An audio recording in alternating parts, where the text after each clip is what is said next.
ഒരു 1.5 ലക്ഷം രൂപയ്ക്കുള്ളിൽ ഒരു diesel car കിട്ടുമെന്ന് പറഞ്ഞാലോ? അത് വെറും ഒരു കാറല്ല, ഇന്ത്യക്കാർ നെഞ്ചിലേറ്റുള്ളൊരു കാറാണ്. ഇതെന്തിനു വാങ്ങണം, ഇത് വാങ്ങിയാലുള്ള ഗുണങ്ങൾ എന്താ, എല്ലാം പറയാം. വണ്ടി പ്രാന്തൻ്റെ പുതിയ വീഡിയോയിലേക്ക് എല്ലാവർക്കും സ്വാഗതം. ഒരു കാറ് വാങ്ങണം, സംഗതി കുറച്ച് കോംപ്ലിക്കേറ്റഡ് ആണല്ലേ. എന്താണ് പറയാൻ കാരണം വെച്ചാലേ, ഇപ്പോൾ ഇലക്ട്രിക് വണ്ടി വാങ്ങിയാൽ വീട്ടിൽ ചാർജ് ചെയ്യാൻ പറ്റില്ലെങ്കിൽ നല്ല കാശാവും പറഞ്ഞാൽ യൂണിറ്റ് എന്താ വില? ഇപ്പോൾ സോളാർ അവർ ഉണ്ട്, സോളാർ അവർ കഴിഞ്ഞിട്ട് ബാക്കിയുള്ള സമയത്ത് പൈസ കൂടുതലാണ്. ഓക്കെ, അങ്ങനെ പ്രശ്നങ്ങളുണ്ട്. പെട്രോൾ ആണെങ്കിലും E20 പ്രശ്നമാണ്. ഇനിയിപ്പോൾ E20 പ്രശ്നമൊന്നും ഇല്ലെന്ന് ആൾക്കാർക്ക് പറയുന്നുണ്ട്, പറഞ്ഞോട്ടെ. പക്ഷെ അത് വരും കാലങ്ങളിൽ ഉറപ്പായിട്ടും വണ്ടിക്ക് പണി വരും. അപ്പോൾ ഒരു വണ്ടി വേണം ലാഭത്തിൽ ഓടിക്കാൻ. എന്ത് ചെയ്യും? ഇലക്ട്രിക് ആണെങ്കിലും 1 കിലോമീറ്റർ ഓടാനായിട്ടേ ഇപ്പോൾ പുറത്താണ് ചാർജ് ചെയ്യുന്നതെങ്കിൽ 4 രൂപ പുറത്തൊക്കെ വരും. പെട്രോൾ അത് 10 രൂപ പുറത്താണ്. അങ്ങനെ നോക്കിയാൽ വാങ്ങാൻ പറ്റിയ വണ്ടിയുണ്ടോ? ഒരു പഴയ വണ്ടി വാങ്ങി ഓടിച്ചാലോ? അങ്ങനെ നിങ്ങൾ ചിന്തിക്കുന്നുണ്ടോ?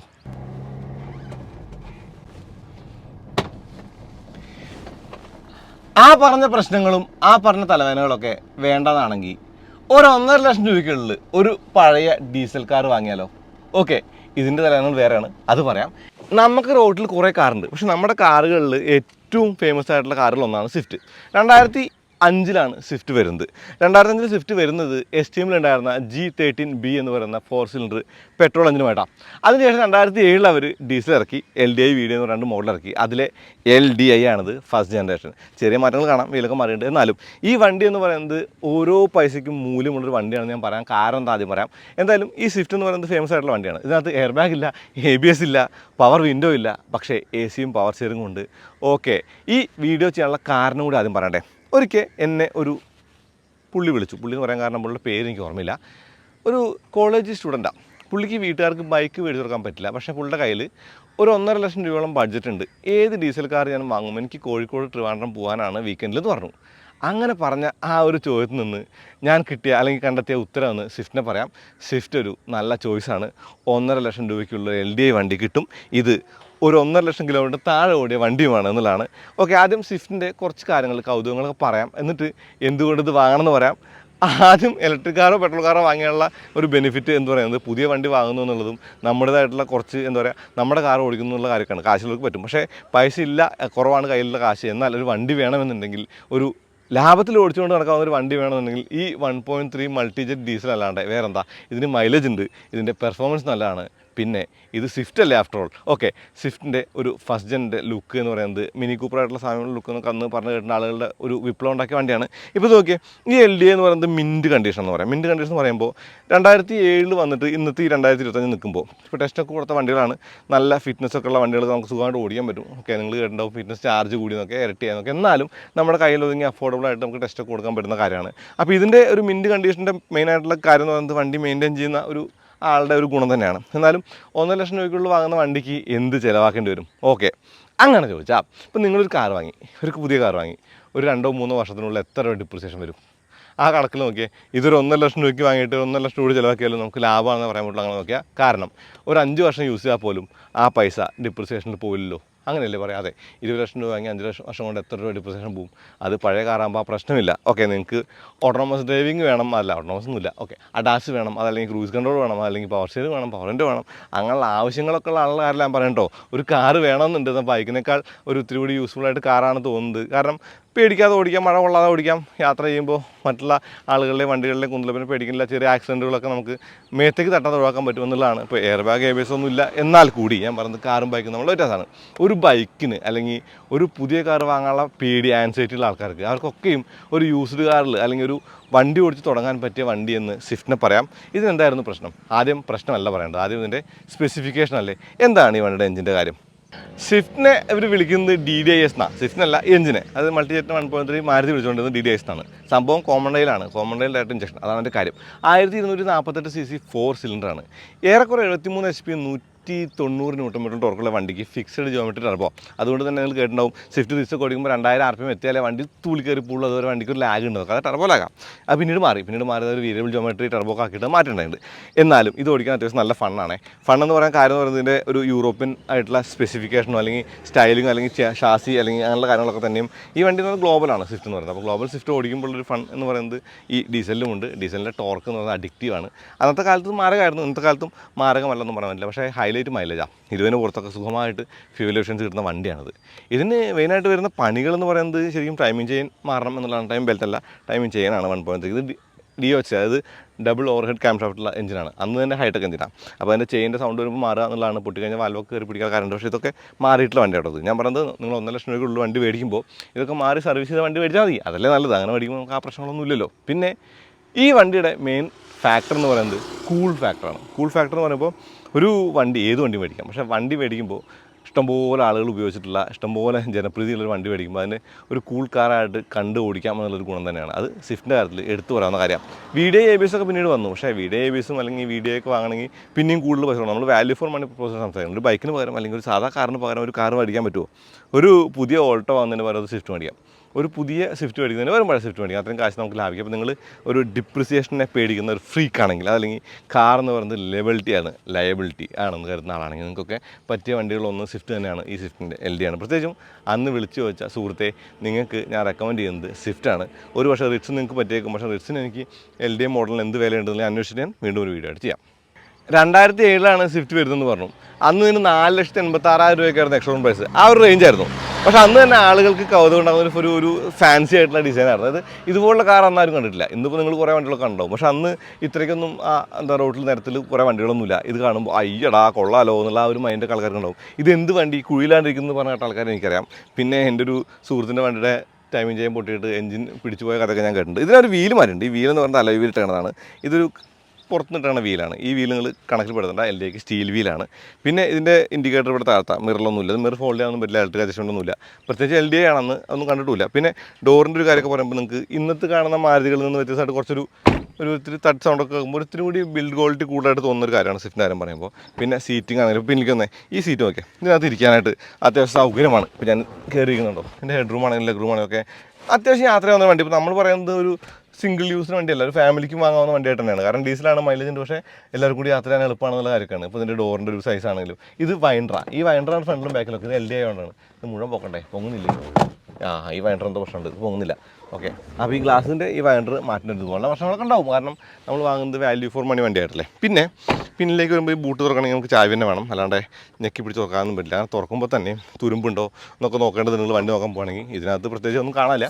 ഈ കീ എന്ന് പറയുന്നത് ഇതും കസ്റ്റമൈസ് ചെയ്തിട്ടുണ്ട്. ഒരു പുതുമ വരുത്താൻ വേണ്ടി ശ്രമിച്ചിട്ടുണ്ട്. കീ പോയപ്പോഴേ പൊട്ടിയപ്പോൾ ഇതിനൊരു പ്രത്യേക ഒരു സാധനമൊക്കെ വെച്ച് ചെയ്തതാണ്. അത് എക്സ്ട്രാ ചെയ്തതാണ്. അതിൻ്റെ പാകത്തിൽ വരുന്ന കാര്യമില്ല. പിന്നെ കണ്ടോ, സ്റ്റെട്ടുകൾ രണ്ടെണ്ണം മാറി. ഇതൊക്കെ പുതിയതാണ്. ഇതൊക്കെ വെക്കാനുള്ള കാരണം എന്ന് പറയുമ്പോൾ വണ്ടിക്ക് ഒത്തിരി ഒരു യൂസ്ഫുൾനെസ്സിന് വേണ്ടിയിട്ടാണ്. പിന്നെ താഴെ സ്പെയർ വീലൊക്കെ അന്നും ഉണ്ട്. നമ്മൾ അലോയ് വീൽ തന്നെയാണ് സ്പെയർ വീലൊക്കെ വെച്ചാണ്. അതിൽ വ്യത്യാസമൊന്നുമില്ല. കണ്ടോ, ഇവിടെ ഒരു പാർഷ്യൽ ഷെൽഫ് ഉണ്ടായിരുന്നു. അത് ഊരി വെച്ചിട്ടാണ്. അത് LDക്ക് ഇല്ല, VDക്ക് ഉള്ളൂ. പക്ഷേ നമ്മൾ ഇതിനകത്ത് ഫിറ്റ് ചെയ്യുന്നുണ്ടായിരുന്നു. പിന്നെ മുന്നിലേക്ക് വന്നേ, മുന്നിൽ 2 ഫോഗ് ലാമ്പ് പോയിട്ടുണ്ട്. ഗ്രില്ലും ഒന്ന് മാറി. ഗ്രില്ല് മാറാൻ കാരണം എന്ന് പറയുന്നത് ഇതിൻ്റെ ടൈപ്പ് 1 ഗ്രില്ല് കിട്ടാനില്ല. അന്വേഷിച്ച് നടന്ന് തപ്പിയിട്ട് കിട്ടിയില്ല. കണ്ടോ, അതുകൊണ്ട് നമ്മൾ ഈ ഗ്രില്ല് മാറ്റി വെച്ചിടത്താണ്. പക്ഷേ ഫോഗ് ലാമ്പ് നമുക്ക് കിട്ടി. ഫോഗ് ലാമ്പ് കുറച്ച് നമ്മൾ വെച്ചു. ഫോഗ് ലാമ്പ് ഒരു ആവശ്യമാണ്. ഹെഡ് ലാമ്പുകൾ മാറേണ്ടി വന്നിട്ടുണ്ട്. കാരണം ഹെഡ് ലാമ്പ് മാറേണ്ടി എന്ന് പറയുമ്പോൾ ടെസ്റ്റ് ഓടുന്ന സമയത്ത്, അതായത് ഫിറ്റ്നസ്സിന് കൊടുക്കുമ്പോൾ എല്ലാം പുതിയതുപോലെ ആവണമല്ലോ. അപ്പോൾ അതിനുവേണ്ടി മാറുന്നതാണ്. ഇത് well maintained and well condition വണ്ടിയാണ്. ഞാൻ പറയുന്നത് നിങ്ങൾ നോക്കുന്ന ഒരു സ്വിഫ്റ്റ് എന്ന് പറയുമ്പോൾ നിങ്ങൾ നോക്കേണ്ട കാര്യങ്ങളെന്ന് പറയുന്നത് തുരുമ്പുണ്ടോ എന്നുള്ളതാണ്. പിന്നെ എഞ്ചിൻ്റെ മെയിൻ്റനൻസ് എങ്ങനെയെന്നുള്ളതാണ്. പുക വരുന്നുണ്ടോ നോക്കണം. പുക വരുന്നുണ്ടോ നോക്കുക. പുക വരുന്നൊക്കെ സിമ്പിളാണ്. ആദ്യം വണ്ടി സ്റ്റാർട്ട് ചെയ്യണം. സ്റ്റാർട്ടായി ബോണ്ട് തുറക്കണം. ബോണ്ട് തുറന്നിട്ട് നമ്മൾ ചുമ്മാ ലോക്ക് ആവില്ലല്ലോ. സെൻട്രൽ ലോക്ക് ഇല്ലാത്ത വണ്ടി തോന്നുന്നു. സെൻട്രൽ ലോക്ക് ഇല്ല. ഓക്കെ, ഇതാണ് സുസുക്കിയുടെ മൈറ്റി DDIS. ഇവിടെ പൊക്കിയിട്ട് ഇവിടെ പൊത്തി നോക്കിയാൽ നമുക്ക് പ്രഷർ അടിക്കുന്നുണ്ടോ എന്ന് അറിയാൻ പറ്റും. എഞ്ചിനിൻ്റെ പ്രശ്നമുണ്ടോ എന്ന് നമുക്ക് അറിയാൻ പറ്റും. അതായത് ഇവിടെ പ്രഷർ കേട്ടോ, ഒരു കുഴപ്പമില്ല.